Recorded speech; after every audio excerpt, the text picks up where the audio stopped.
Hello everyone, তো আজ সকালে উঠে ব্রেকফাস্ট করে তাড়াতাড়ি কাজে লেগে গেছি। কজ বাপের বাড়ি থেকে অনেকগুলো অতিথি আসছে আমাকে নেওয়ার জন্য। তো দেখো এসে পড়েছে ওরা, মা, পাপা, ইয়েশু, বর্ষা, মামা, মামি এন্ড আয়শা, ওরা সবাই এসেছে। এন্ড এই ড্রেসটা পাপা ওরা এনেছে পুচকির জন্য, এন্ড এটা মামা ওরা। খুব কিউট লাগছিল ওকে ড্রেসটাতে দেখতে।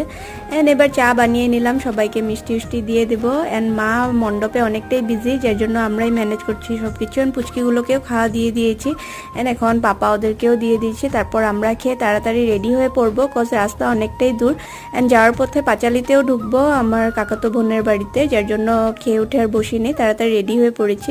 অ্যান্ড যাওয়ার পথে দেখো নাচনিগুলো খুব সুন্দর লাগছিল ওনাদেরকে দেখতে। অ্যান্ড ওদেরকে দেখো, ওদের তো ডান্সই শেষ হচ্ছে না, খুব এনজয় করেছে ওরা সবাই। অ্যান্ড ডান্স করতে করতে দেখো পাঁচালিও পৌঁছে গেছি, অ্যান্ড সন্ধে হয়ে গেছে ওনাদের বাড়ি পৌঁছতে। তো একটু দেরি বসে চাও খেয়ে আবার আমরা রিটার্ন হয়ে যাব, বাট বাড়ি পৌঁছতে পৌঁছতে অনেকটাই টাইম লেগে গেছে। তো কেমন লাগলো আমার ব্লগটা, প্লিজ লাইক এন্ড সাবস্ক্রাইব।